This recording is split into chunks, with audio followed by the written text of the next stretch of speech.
nandito si kaibigan. Ipinatawag po tayo. Dito po tayo ngayon sa park kung saan tayo pinapunta. Sa lahat ng makapanood, huwag lang tayo magpanit mga idol ha. Nang pagmamasiran po ng ating mga kaibigan ang kaguluhang ito, nakita ng ating kaibigan, masama ang kanilang nakikita dito. Ang Amerika po ngayon mga idol, posibleng naninilikado dahil po posibleng maraming mga misil ang mawawala sa kanila at makuhaan ito ng pwersa. Kaya ito po ang tandaan ninyo, ang China at ang Russia at ang North Korea ang pinaka delikado dito mga idol. Kaya naghihingi po tayo ng panalangin po sa inyo mga idol na sana matulungan natin itong kaguluhan na to. Kasi pinatawag po tayo ng ating kaibigan. Ngayon po, subukan natin tawagin si kaibigan mga idol dahil kanina wala man siya. Basta dito tayo ngayon na magpapaabot si kaibigan. Sana po kaibigan. Sana nandito na po kayo kaibigan. Kaibigan? Ay salamat. Kumusta? Kumusta po? Ano po ba ang nakikita po niyo sa pagmamasid po ninyo sa nangyayari dito? Sa digmaan, kaibigan, mayroon po bang mga bansa na nagmamasid lang para po makapagtsimpo at pinapaubos lang po nila ang pwersa ng Amerika dito sa Iran?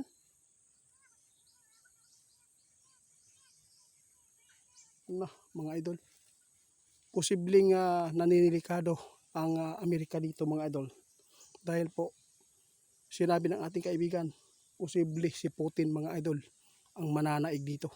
Kaya sa lahat po ng makapanood sa atin, ang Pilipinas po ay napakadelikado ngayon sa China. Dahil po tinitingnan po ngayon ang kaguluhan sa tatlong bansang ito, yung Israel at ang Estados Unidos dahil po sa Iran.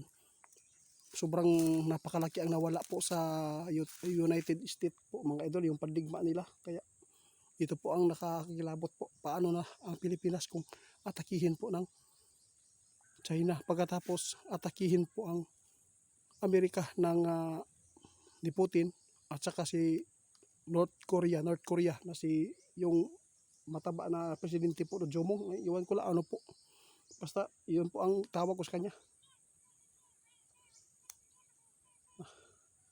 Sa lahat ng makapanood mga idol, paki-share po. I-share po ninyo ito sa mga kamag-anak ninyo, lalo na dito sa nakatira po dito sa Pilipinas ngayon. Maghanda po tayo ng bigas mga idol dahil po sobra na po ang mahal ng bigas ngayon, mga bilihin, lalo na mga gas. Diyos ko, kaibigan, grabe na kaibigan, nangyayari po talaga ang hinuhulaan po ninyo.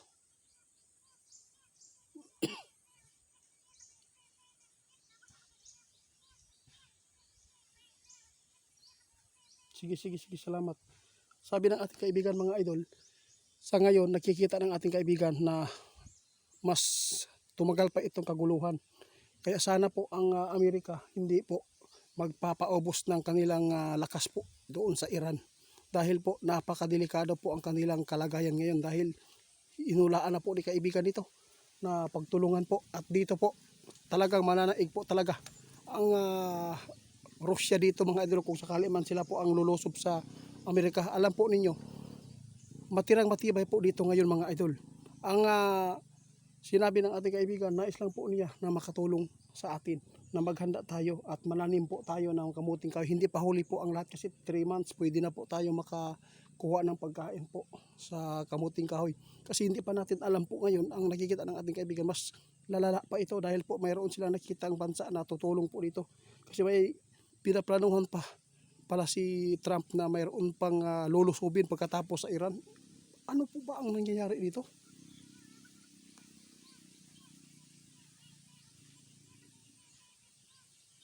Guys, sabi natin kaibigan, posibleng mangyayari ang World War III sa 2027-2028. Sa ngayon hindi ko pa nakita na mayroon pong World War III dahil po wala pa naman pong bansa. Naghihintay lang po siguro sa buwilo, na makabuylo talaga ang Amerika dito sa Iran para mas maraming mga pwersa ang mawala sa United States. Kaya nakakabahala ito mga idol, nakakaawa ang Pilipinas. Paano? Sino po ang tutulong sa atin mga idol? Sino po ang magtatanggol? Nag-alala sa kaibigan mga idol, kaya magtanim tayo mga idol ha. Magtanim kayo. Sa lahat po ng may mga yuta sa bundok, please lang. Yung mga nasa city ngayon, delikado kayo mga idol. Dahil po kayo po talaga ang puntiryahin po ng kalaban na ang China. Totoo po yan mga idol. Alam po ninyo, magaling lang po ang ating bansa dito sa malita-malitang pira. Yun po, pag nanakaw ang magaling. Alam po ninyo, kaguluhan na po ang nangyayari pero nagpapatuloy po ang ang impeachment, no? Nagpapatuloy pa rin ang mga bangayan ng mga dalawang panig. Hindi lang po mga dalawang panig ang pinupokus po nila. Talagang mga Duterte. Ano po ba ang nakikita nila? Bakit po lagi naman po inuuna ang mga bangayan? Pampolitiko po ito mga idol. Kaya hindi po nila alam na kung ano po ang mangyayari dito. Hindi po nila pinupukusan ang mga OFW para makuha doon. Salamat. Mga idol, ang nakakaawa dito ang OFW, hindi po makuha-kuha. No? Wala silang malasakit. Noong si Tatay Digong po talaga mga idol, grabe. No? Pinupuntahan. Pero ngayon wala. Alam po ninyo, dahil po yan, mas inuna po nila ang kanilang sarili. Dahil sa mga malita-malitang pera, mawalang mga hiya. Kaya nakakaawa po ang mga tao ngayon naghihirap. Imagine natin yan mga idol, ang bigas sobrang mahal na. Ang gas sobrang mahal na. Paano na mabubuhay po ang mga tricycle driver dito, mga namamasada. Maraming salamat mga idol. Nagpalabas lang po tayo at dito tayo tinawag ng ating kaibigan.